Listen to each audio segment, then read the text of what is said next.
Hello everyone. In today's video, I have brought complete notes of chapter Nutrition in Plants from class 7th Science NCERT. This is the first chapter from Science. Let's see the notes. First main is answer the following. First question, why do organisms need to take food? Answer, there are many reasons why organisms need to take food like in order to survive, in order to have proper growth, to get energy, to be repaired from damage, and to maintain its function. So, these are the reasons why organisms need to take food. We need energy, then to have proper growth, then in order to survive, and to get repair from damage. Okay. Then next, distinguish between parasite and saprophyte. Parasite, they feed on living organisms for their food. For example, amarbil.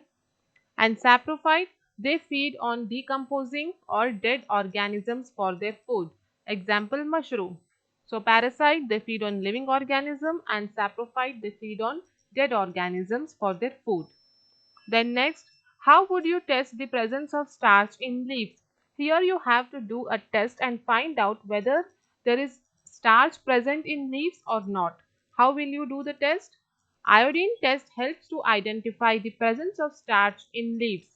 If a few drops of iodine solution are applied to a leaf, its color changes to blue-black. This shows the presence of starch. So, iodine test helps to identify whether there is starch in leaves or not. When you apply few drops of this solution to a leaf, it changes its color to blue-black. And if it changes to blue-black, that means that starch is present in leaves. And if the color changes to yellow or orange, then it means there is no presence of starch in the leaves. Then next question, give a brief description of the process of synthesis of food in green plants. Answer, green plants prepare their own food by the process of photosynthesis. Green plants use carbon dioxide, water, sunlight, and chlorophyll to prepare their food. See, we all know plants prepare their own food. They are autotrophs. And how they prepare their food? With the help of photosynthesis. They require carbon dioxide, water, sunlight, and chlorophyll. So, this is the equation, carbon dioxide plus water in the presence of sunlight and chlorophyll. Then glucose. Glucose is stored in the plants which releases the oxygen. So, this is the equation. This is the process how the plants prepare their own food. Then next question, show with the help of sketch that plants are the ultimate source of food.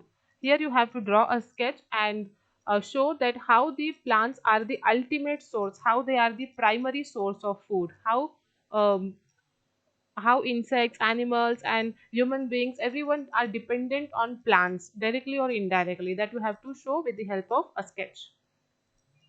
All living beings are directly or indirectly dependent on plants for their food. Let us understand with the help of a diagram. See, this is the food chain.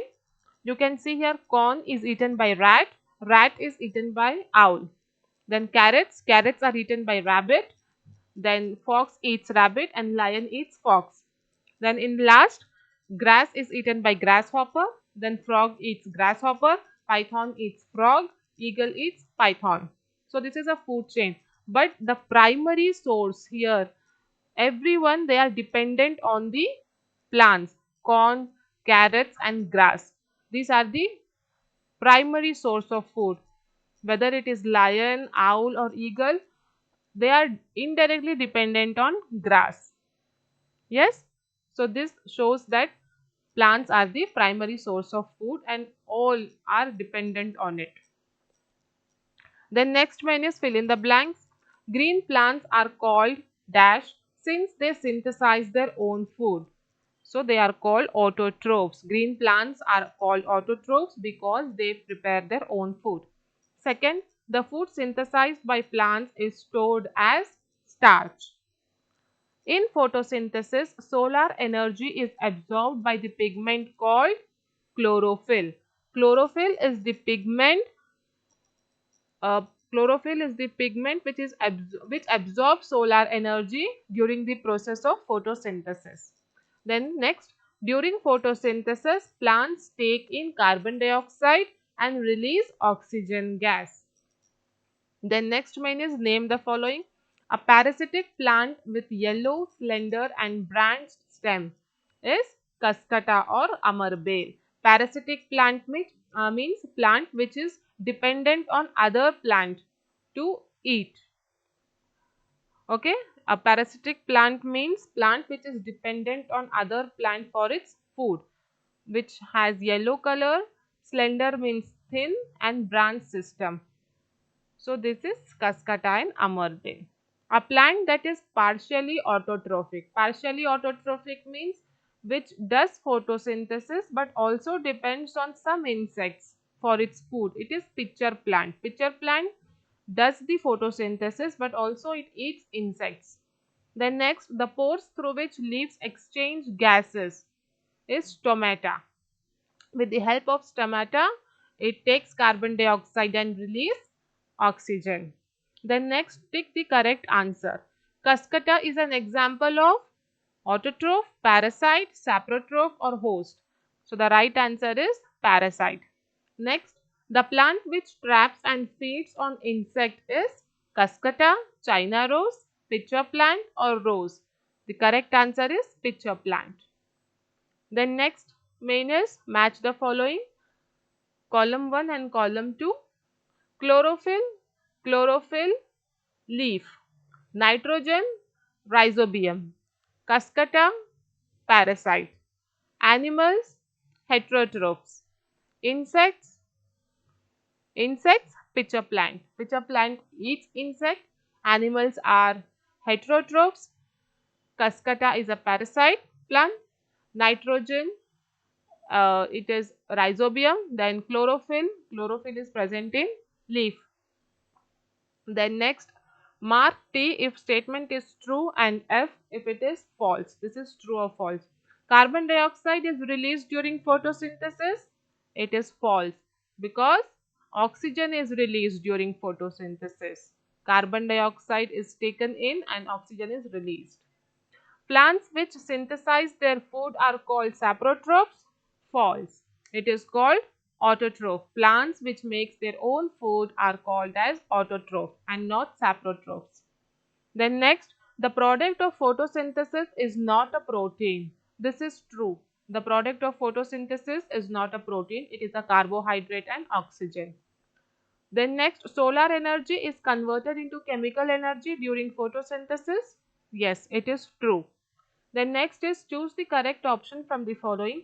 Which part of the plant takes in carbon dioxide from the air for photosynthesis? So which part of the plant it is that takes carbon dioxide from the air during photosynthesis? It is stomata. Then next, choose the correct option from the following. Plants take carbon dioxide from the atmosphere mainly through their leaves. Okay, it takes carbon dioxide mainly through the leaves. Then next, why do farmers grow many fruits and vegetable crops inside large greenhouses? What are the advantages to the farmers? See, nowadays farmers, what they do, they grow their vegetables and fruits inside large greenhouses.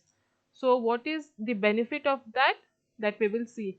The reason many vegetable crops are grown inside large greenhouses is to protect from external climatic conditions and provide suitable temperature for its growth.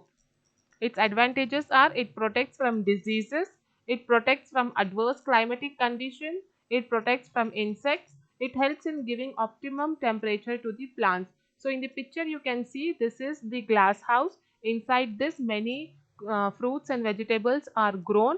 And why this glass is used? Because it protects from the external climatic condition. In summer season too much of heat is produced.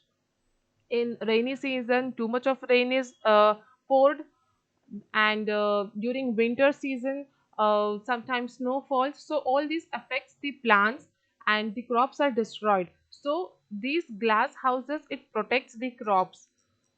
So whatever Means adequate amount of temperature is given to the plants with the help of this glass, and also it protects from diseases, from insects and climatic condition, because optimum temperature is given to the plants with the help of this glass. So that is the reason why farmers use this type glass house to produce crops, vegetables and fruits. Okay, so here we have finished the chapter. The whole chapter notes is completed here. If this video has helped you and if you want more such videos, then do subscribe the channel. Thank you.